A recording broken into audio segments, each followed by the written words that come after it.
স্বাগত সকলকে পুবালির পাগলামিতে। আমি বাঙাল বাড়ির বউ আর সিলোটি বাড়ির মাইয়া। সকাল সকাল খিচুড়ি খাইয়া চিন্তা করলাম আজকে ঘটি বাড়ির রান্না করা যাক। আমাদের মধ্যে এই ভাঙাল ঘটি সিলোটি নিয়ে অনেক ঝগড়াঝাটি চলে, কিন্তু আমার কাছে ভাই সব খাবার সমান, সব খাবারেই একটা আলাদা স্বাদ আছে। তাই আজকে আমি বানাবো ঘটি বাড়ির সোল ফুড। সবচাইতে যেটা প্রচলিত রান্না ঘটি বাড়ির সেটা হচ্ছে বিউলির ডাল আর আলু পোস্ত। আজকে এটাই রান্না করব। আমি জানি সকলেরই এই রেসিপি জানা, তবুও আমার খেতে কেমন লেগেছে বা আমার খেয়ে কেমন লাগে সেটাই তোমাদের সাথে আজকে শেয়ার করব। আর তার পাশাপাশি যাদের এই রেসিপি জানা নেই তাদের সাথে রেসিপিটাও শেয়ার করা হয়ে যাবে। এখানে আমি বিউলির ডাল নিয়েছি। বিউলির ডালটাকে এবার আমি কড়াইতে বেশ ভালো করে একটু কাঠখোলায় ভেজে নিচ্ছি। বেশ সুন্দর একটা গন্ধ বের হবে, ততক্ষণ অবধি আমি ডালটা ভেজে নিলাম। এরপর ভাজা ডালটা একটা পাত্রে নামিয়ে রেখে খুব ভালো করে এটা জল দিয়ে ধুয়ে নেব। বেশ কিছুক্ষণ জল দিয়ে ধুতে হবে, যদিও খুব একটা ময়লা থাকে না, তবু ভালো করে ডলে ডলে ডালটা ধুয়ে নেব। এবারে প্রেসার কুকারে ডালটা দিয়ে দেব আর তার সাথে দেব জল। যতটুকু ডাল নিয়েছি তার আমি ডাবল জল দিয়েছি। জলটা দিয়ে প্রেসার কুকারে একটুখানি কাঁচা লঙ্কা দিলাম, অল্প নুন দিয়ে দেব, দিয়ে এবারে ডালটাকে সেদ্ধ হতে দেব। প্রেসারের ঢাকনাটা লাগিয়ে দেব আর ডালটা সেদ্ধ হতে দেব। ডালটা বসিয়েছি, ডালটা দুটো সিটি দেবে। আমি এখানে আলু পোস্তর জন্য প্রিপারেশন নেব। এখানে কড়াইতে সর্ষের তেল দিয়ে দিয়েছি, আর কড়াইতে সর্ষের তেলটা গরম না হতেই আমি কালো জিরাটা দিয়ে দিয়েছি। কালো জিরাটা কিন্তু একটু গরম তেলটা হলে তারপর দিতে হবে। আর ছোট ছোট করে ওই আলু ভাজার মতন যেরকম আলু কাটি এরকম আলুটা কেটে রেখেছিলাম, আলুটা দিয়ে দিলাম। এবারে এর মধ্যে একটুখানি দেব কাঁচা লঙ্কা। এখানে আমি দুটো কাঁচা লঙ্কা চিড়ে দিয়েছি। ঝাল বেশি পছন্দ হলে আরও বেশি ঝাল দেওয়া যেতে পারে, তবে এই রান্নাটা আমার কম ঝালেই ভালো লাগে। একটু নুন দিলাম, আর এখানে পোস্ত, কাঁচা লঙ্কা আর নুন মিশিয়ে আমি পেস্ট তৈরি করে নিয়েছি। আর এখানে একটুখানি মশলা বাটবো, মৌরি আর আদা বাটবো, এটা হচ্ছে বিউলির ডালের জন্য। তো এইদিকে বেশ আলুটা ঢেকে ঢেকে আমি ভেজেছি। একদম লাল লাল হবে না, মোটামুটি একটা ভাজা ভাজা মানে সেদ্ধ সেদ্ধ মতন হবে। তবে একটু কম সেদ্ধ থাকা অবস্থায় পোস্তটা দিলে ভালো হয়। আমার আলুটা না বেশি সেদ্ধ হয়ে গেছে, কারণ নতুন আলু তো। তো যাই হোক, পোস্ত বাটাটা দিয়ে দিয়েছি এখানে। এবারে বেশ ভালো করে মিশিয়ে নেব। আমার কাছে এই পোস্তর যে একটা ফ্লেভার, এটা আমার খুব ভালো লাগে। পোস্ত দেওয়া যে কোনো জিনিস ভালো লাগে। ছোটবেলায় পোস্ত দেওয়া বিস্কিট খেতে এত ভালোবাসতাম, নান বিস্কিট ভীষণ ভালোবাসতাম।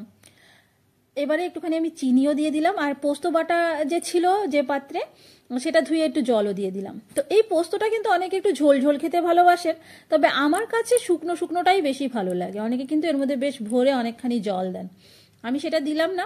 আর যেহেতু আলুটা সিদ্ধ হয়ে আছে আমি বেশ দিয়ে দিলাম। এবার এখানে দেখো ডালটা সেদ্ধ হয়ে গেছে, আমি হালকা কাটা দিয়ে নিচ্ছি, পুরোপুরি কাটার কিন্তু আমি দিইনি। আর এই যে পোস্তটা এবার আস্তে আস্তে হালকা হালকা করে আমি ভাজা ভাজা করে নিচ্ছি আর কি। এদিকে এটা ভাজা ভাজা হচ্ছে, আর ওদিকে আমি ডালটাও ফোড়ন দেব।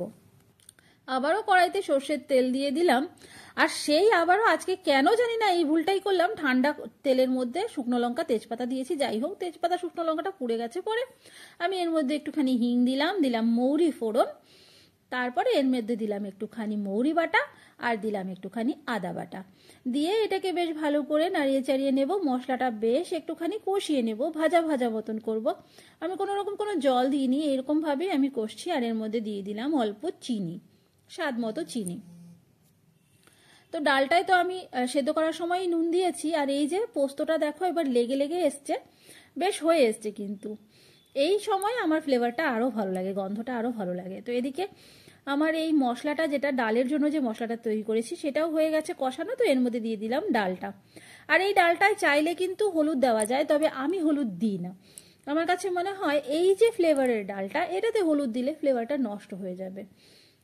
তাই অথেন্টিক ফ্লেভারের জন্য আমার কাছে ডালটায় হলুদ ছাড়াই ভালো লাগে। যদিও অনেকে এটা দেখে নাক সিট করবেন, কিন্তু আমার কাছে এরকমই ভালো লাগে। দেখো পোস্তটাও হয়ে গেছে, এদিকে কিন্তু ডালটাও হয়ে গেছে। আর ওপর থেকে না আমি একটু কিন্তু আরও আদা বাটা আর মৌরি বাটা দিয়েছি। এটা রেকর্ড হয়নি, কেন হয়নি আমি জানি না, বা ভুলে গেছিলাম হয়তো। আমি অল্প দিয়েছি, আর সঙ্গে এটা ফুটে ওঠার পর অল্প একটুখানি ঘি দিয়ে দিয়েছি। এই যে একদম অল্প একটুখানি ঘি দিয়ে দিয়েছি। তো তৈরি হয়ে গেছে দারুণ সুন্দর ঘটি বাড়ির সোল ফুড, এই বিউলির ডাল আর আলু পোস্ত। জ্ঞানুর কিন্তু আলু পোস্ত ভীষণ পছন্দ। তো এখানে এবার নিয়ে নিলাম গরম গরম ভাত,